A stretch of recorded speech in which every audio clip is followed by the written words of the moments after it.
नमस्कार, daily line के news file bulletin में आपका स्वागत है। मैं हूं किरण। इस बुलेटिन में हम आपको बताएंगे कि आज श्री कृष्ण जन्माष्टमी के मौके पर किन किन मंदिरों में भक्तों का जनसैलाब उमड़ रहा है और बताएंगे कि महाराष्ट्र की शिंदे सरकार ने यूपीएस को लेकर क्या ऐलान किया है। साथ ही बताएंगे कि कोलकाता के आरजी कर मेडिकल कॉलेज के पूर्व प्रिंसिपल के घर से सीबीआई टीम को क्या अहम सबूत मिले हैं। लेकिन उससे पहले नजर आज की हेडलाइंस पर।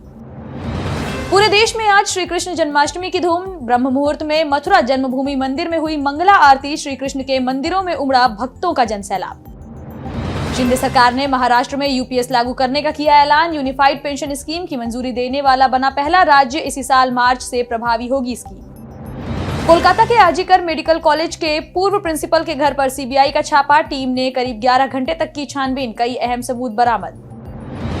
मायावती ने एक बार फिर कांग्रेस पर बोला हमला। आज सुबह सुबह एक के बाद एक किए 6 पोस्ट। कांग्रेस पार्टी के सामने उठाए कई सवाल।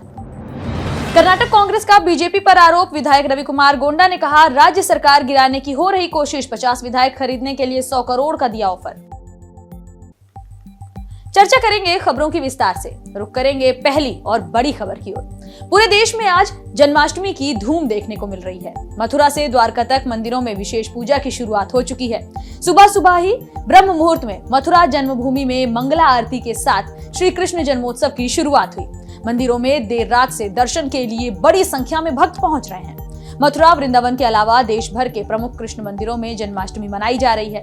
मथुरा में रात 12 बजे जन्मभूमि के बिरला मंदिर में बाल कृष्ण का पंचामृत अभिषेक होगा। वहीं गुजरात के द्वारकाधीश मंदिर के पट आज रात 2:30 बजे तक खुले रहेंगे।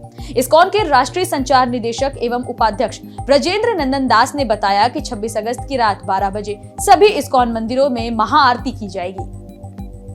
बढ़ेंगे अगली खबर की ओर।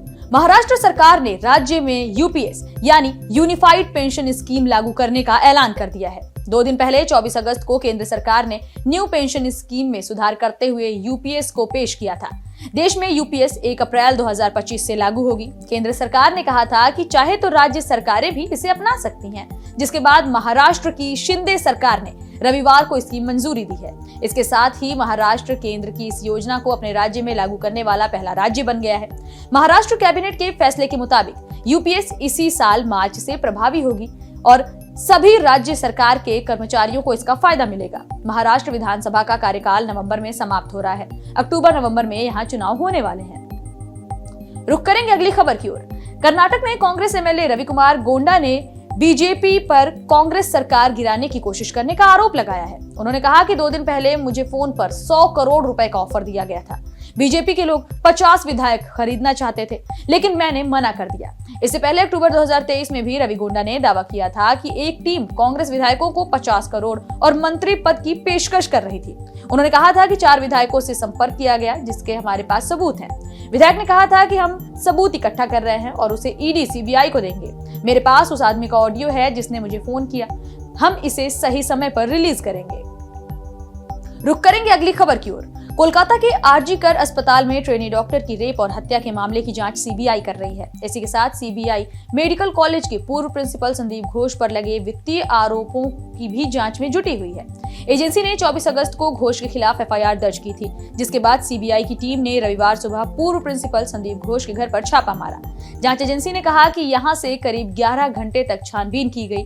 तलाशी के दौरान सीबीआई के अधिकारियों को कई अहम डॉक्यूमेंट्स मिले हैं, जिन्हें वे अपने साथ ले गए हैं। संदीप घोष पर मेडिकल कॉलेज में वित्तीय गड़बड़ी का आरोप लगा है। कॉलेज के पूर्व डिप्टी सुपरिटेंडेंट अख्तर अली ने उन पर ये आरोप लगाए हैं, जिसके बाद केस दर्ज करते हुए सीबीआई अस्पताल में पैसों के हेरफेर की भी जांच कर रही है। एजेंसी को शक है कि पूर्व प्रिंसिपल संदीप घोष के कार्यकाल में हॉस्पिटल में कई गड़बड़ियां की गई हैं। घोष के अलावा सीबीआई टीम ने मेडिकल कॉलेज के 15 अन्य लोगों के ठिकानों पर भी छापेमारी की है। रुक करेंगे अगली खबर की ओर। बीएसपी सुप्रीमो मायावती एक बार फिर से कांग्रेस पर जबरदस्त हमला बोलती नजर आई हैं। उन्होंने सोशल मीडिया पर आज सुबह सुबह एक के बाद एक लगातार पोस्ट किए। उन्होंने कांग्रेस से कई सवाल किए हैं। उन्होंने कहा कि 1995 में कांग्रेस के लोग कहां थे जब समाजवादी पार्टी ने मुझ पर हमला कराया था। उस समय केंद्र में कांग्रेस की सरकार थी।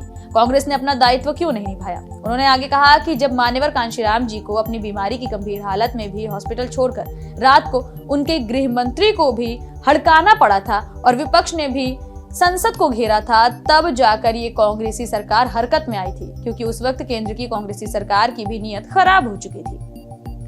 बढ़ेंगे अगली खबर की ओर। देश के कई राज्यों में लगातार बारिश हो रही है। गुजरात के वलसाड और नवसारी में भारी बारिश के चलते बाढ़ जैसे हालात बने हुए हैं। वलसाड में हिरन और सरस्वती उफान पर हैं। यहां से 600 लोगों का रेस्क्यू करते हुए उन्हें सुरक्षित जगहों पर पहुंचा दिया गया है। वहीं दूसरी ओर मध्य प्रदेश में रविवार को 21 जिलों में बारिश हुई।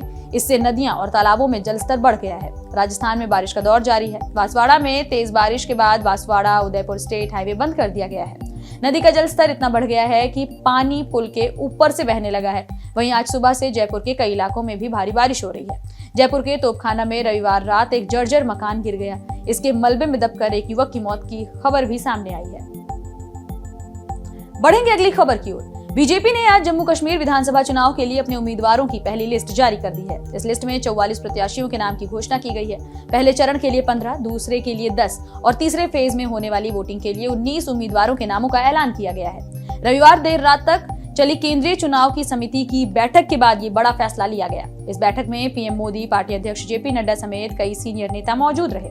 आपको बता दें कि जम्मू कश्मीर में 3 चरणों में चुनाव होने हैं। पहले चरण में 18 सितंबर को मतदान होगा। इसके बाद 23 सितंबर और फिर तीसरे चरण की वोटिंग 1 अक्टूबर को होगी। फिलहाल के लिए इतना ही। देश और दुनिया से जुड़ी तमाम खबरों से अपडेटेड रहने के लिए बने रहिए डेली लाइन के साथ।